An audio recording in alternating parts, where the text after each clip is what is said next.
Ladies and gentlemen, please welcome Mike Muse, a contributor for ABC News, in conversation with directors Stanley Nelson and Valerie Schoon. All right, hello everybody, good evening. So I think at this time, we just need to take a little bit of a breath, kind of let that sit in for a second. That was a little bit heavy to watch, but very important to watch. As we get the microphone situated, check, check, check, 1, 2, 1, 2, check, check, check, 1, 2, 1, 2. I am honored to be in conversation of this moment, of this time that this documentary brilliantly captured. So thank you all for being here. Thank you for giving your attention. Thank you for being open, for going on this journey that these two incredible directors and filmmakers have brought to us. And so with that being said, please welcome to the stage the directors and filmmakers, Stanley Nelson and Valerie Schoon.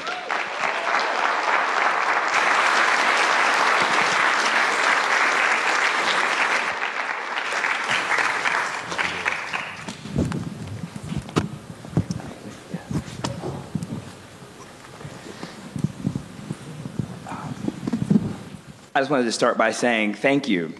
Thank you for bringing your brilliance and your scholarly lens to a very complicated subject, a very complicated matter, and that is very nuanced in so many ways. What I always talk about art, what I love so much about art, and we're here at this film festival, is that it holds up a mirror to society and makes us reflect and make us think. And I think you guys did that so brilliantly with this film at the moment the film started. And that's where I want to begin, is with the choice. And I'm curious about the choice to start out at the funeral of Amir Locke so quickly with the open casket. I think, that part of that came from the way the film was made. How we approached it and what we attempted to do was put the violence in historical context. And so we said, okay, we'll start the film, we'll start making the film and researching the history. Within the years or so that it would take to do that and start collecting archival, something will happen. Something will happen. Some young African-American person will be killed by the police. And Amir Locke tragically was killed. And so we went maybe, the next day to Minneapolis, Valerie did, and started shooting. And so what we had was, his funeral. And so we thought that we would begin there and then take you back on that journey. Valerie, for me, that invoked Emmett Till, thinking about the open casket of that and seeing Amir's beautiful hair just coming from the head piece of the casket. Were you invoking that? Did you guys get that sensation from that feeling from there? Yes, that was part of our thinking. I think even to sort of go back a little bit to what Stanley was saying in terms of going there, Ben Crump was a church member, and he had told me about this, and he's one of their attorneys, so that's how I ended up having access. We had access to Karen Wells and Andre Locke, who were very courageous to share their story. And yes, it did evoke Emmett Till, and I remember even sharing with the cinematographer, images of Emmett Till's funeral. We wanted to honor him. Sorry, I was on the microphone. I was on. That's what I was just Oh, no. I think we wanted to honor him, and we also wanted to make sure that we gave them a chance to talk about how he lived, since we all could see how he died. Stanley, what I was very appreciative of in the scholarly discourse is that during the racial awakening time period, let's just capture it there, a lot of Americans began to learn about the slave patrol and the connecting of the dots to the police. But there were so many arguments that were counter to that said, but that's not what policing is about right now. And what I loved about this film is this thesis of the Slave Patrol created a mindset for that, and you guys helped serve the entire time. Talk to us about how you guys thought about mindset and keeping that through line all the way to the end of the film. Yeah, it's really interesting that you say held served, because that's one of the things that we wanted to do. You know, so many times when you hear, you know, a piece on CNN or MSNBC or something about the police, you know, they're like, oh, well, the police, you know, did something really wrong, but, you know, they have a hard job to do, and, you know, and there's a lot of good police, but that's just a couple of bad apples. And we wanted to say, no, you know, the institution, there's a problem with the institution, and there's been a problem with the institution from its beginning. And look at it that way. And we didn't want to go back and forth, you know, oh, yes, they're bad, but they're good. No, they're bad. No. You know, we wanted the discussion in the film to be the discussion that we all have had, you know, in this room, right? You know, the police are messed up, you know, and so we wanted to be able to put it out there and then talk about, you know, it in a historical context. Valerie, what was so jarring for me in watching this piece is that on Friday morning, on my morning show, there's a segment called Ask Mike, and the audience can ask me any question. And this question that the caller asked happened to be about policing. And I kept thinking about this father the entire time I was watching this screening, and he said, you know, Mike, I have to give the talk with my sons, but then he said, I also want to give a talk with my son about how to be comfortable around the police. And sitting here watching that screening, my stomach kept wrestling the entire time about this father, the burden has to be on us to make them feel comfortable. But what you guys just outlined, that the archival footage shows they never wanted to extend a gesture. Talk to me about that frame of thinking about those who want to see good and how to balance that nuance of seeing good, but also to invoking and informing of the past. Yeah, that is a challenge. You know, part of the reason why I decided to make this film is Stanley. I hesitated at first, to work with him on this because it's such a heavy and difficult topic. And then he said to me, "Don't you have a son?" And I was like, "Oh, yes, I do, and I should work on this." I think it is a challenge to balance the two things. But I think that one of the things that I would be hoping would be that one remains vigilant and fearful, but that the idea that, a documentary perhaps like this would have people, talk about it in their communities and sort of move forward. I don't know if I could feel comfortable unless I felt there was a conversation that changed something, because otherwise I'm just kind of crossing my fingers and hoping for the best. And I feel like, if we're not all better educated about it, including law enforcement, why would there be a change? They'll still see my son as a threat, and so I'm not sure that I'm comfortable until I see change. Mm-hmm. What I'm curious about, Stanley, is the use of visuals to tell the story. Most times, so now I want to go a little bit to technique. Most of the times in documentary, it's heavily reliant on the experts to help move the story or the thesis forward. What was so interesting about this was that it was so visual heavy in telling the story. Can you talk to us about the choice of that technique to use the visuals to tell the story?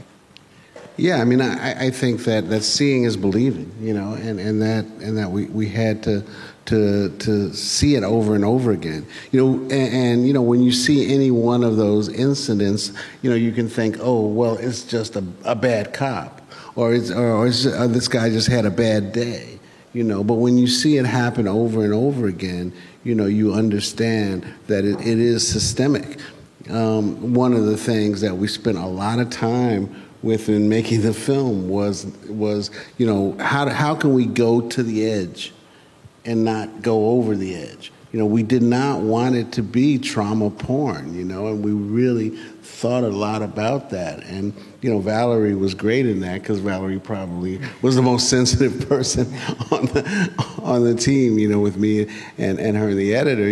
Valerie would be, well, I don't know, I think and so we'd have to rethink it. And, it could have been a lot worse. I mean, it's a hard film, but we pulled back in a bunch of places because the stuff was just so, visceral but we also felt that you had to see it, and that was really crucial. So, if you're watching the list of archival sources, they're just like 5 pages of archival sources, so we really spent a lot of time, collecting material and trying to build a feeling in the audience that you can't argue with it, because you can't argue with what you see. Yeah, I mean, not arguing with what you see. Valerie, one of the subjects and the experts, talked about. I wrote his quote down. It was very powerful for me, and it kind of goes to seeing is believing and seeing what you're seeing. One of the subjects was Keon Harold Sr., and he said, quote, the power of the individual to deputize someone else, that you can call on this person and know that this person will take your side, is a very dangerous power. And what I kept seeing with the archival footage, you're doing that with his son regarding the incident audience I'm talking about is in that hotel in Soho when the girl accused the son, Junior, of taking her phone, and immediately you saw the hotel manager actually try and get the phone back. And then I'm thinking about Zakai, the situation that happened in the mall, where immediately the cop comes and pushes the white boy off, but it starts to arrest the black boy, right? So it's this immediate intention. How did you, Stanley talked about editing and pulling back, how did you know when to press forward and keep the pressure on that particular through line? Well, I think, as you point out, this is something that we sort of you see in the beginning, they talk about the idea that it was all white citizens' jobs to sort of manage, the movement of black people and to be wary of them and to feel like they could ask them questions. So I think that in terms of, we look for stories that can illuminate that along the way. And so I think if you're meaning specifically with Zakai, I think that, with him, I think the story that we're looking for there is, his hurt. He's so wounded by this, and you can see it, as he's just like sweet in loss of innocence. I think is something that you hear in the narrative world, but you see that happen for him here, where now the parent cannot retrieve, they cannot help him, be the boy he was the day before. And I think the sense of the parent's powerlessness is one of the painful things that parents, African American parents, feel, and so that was something that they were feeling, and they wanted to talk about that. And so that would be the thing that you would be trying to express, show the pain for the family. It doesn't end with this event, him not being arrested. It's going to resonate for him and his family. Mm-hmm. The joy and the innocence, Valerie, that you talked about was so resonant when you guys were showing the stories of, the bird watcher, right? The moment there, the individual calling the cops on the barbecues, right? Like, in Gathering, there's always this moment where things are stripped and taken, right? And you guys began to talk about the history of the slave patrol, and I love how you guys talked about, like, the spectacle lynching. Stanley, how did you balance giving the historical the historical context to inform, where we are right now in current times? Because when I say this was, to me, done so brilliantly, it was a third, right? A third of history, a third somewhere in the middle, like the civil rights movement, and then a third of contemporary times. Yeah, I mean, that was one of the things that we thought that we wanted to do from the very beginning, that the structure of the film would be to go back and forth in time. The trick was to kind of make it work, so would it actually work, so that, you'd understand where you were in time. And luckily for us, we found things that happened in the present, which had direct connections with the past. So the Karens really resonated, with the fact that, from the fugitive slave law, every white person was deputized to report a black person. If they didn't like the way they looked, they could report them, and who knows what would happen. That's kind of the 12 years a slave. What happens there. So I think that was the way we structured the film. From the outset when we thought about it. Again, the question was, would it actually work, and would it actually hold, an audience and understand, what we were doing. Even, Valerie, the thoughtfulness of will it work, I would answer it and affirm that it did, right? Of going back from the past to inform what is happening in the present, even in the choice of song selections that you guys had. I'm curious if, Valerie, if you can walk me through that, because that also, too, kept the energy and the feeling of revolutionary, rebelliousness, spirit of what was happening in the moment. From Sound of the Police, KRS-One, he gave an interview to which he said, I feel every MC will have a canon of work that will include a rap song about police brutality. And then we have, to current time, Little Baby, which was one of the lead songs in there, also too talking about police brutality. So all the way from Boogie Down Productions, all the way to a current chart topper right now, with one of the lead songs still talking about that. Yes, I'm going to have to give this one to Stanley, because he's really the music guy, okay. In this. I mean, I think that, I think he's like. Yeah, I mean, one of the things we did when we started was we knew that we wanted to use contemporary music, and that contemporary music is hip hop, and so that I have kids, Valerie has kids, and then all of our staff we work with. So we said, everybody, give us songs about the police. Just give us songs about the police. And we broke one of the cardinal rules of documentary filmmaking, which is avoid hip hop.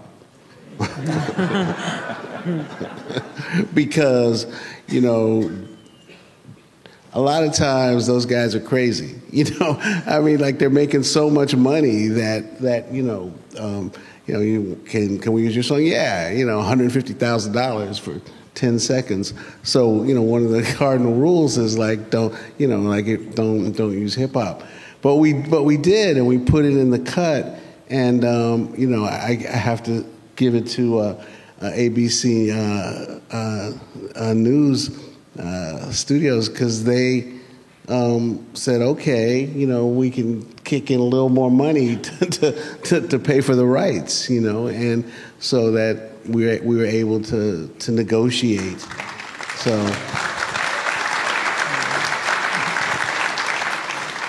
yeah, and that's another cardinal rules of documentary filmmaking. You don't put in music that you can't afford, because then you fall in love with it, and it breaks your heart when you have to take it out. But we didn't have to take out anything. I think because they kicked some more money in, and we had a great music person who negotiated. But it's hard, especially with hip hop, because sometimes with there was one Ice Cube song, and the record company didn't even know what the underlying music was. So they don't know what he sampled. Mm-hmm. So right. It's just, it gets into kind of a little bit weirdness. Yeah. But just as the audience reacted, I think the audience was reacting in part, yes, saluting ABC for kicking up the budget for doing that, but also to grounding and understanding the importance that hip hop plays, right? In particular, yes, right? In particular, as we are embarking on the 50th anniversary, I love this energy right here, by the way. In particular, how we are embarking, this is a heavy subject, right? And so a little levity is okay.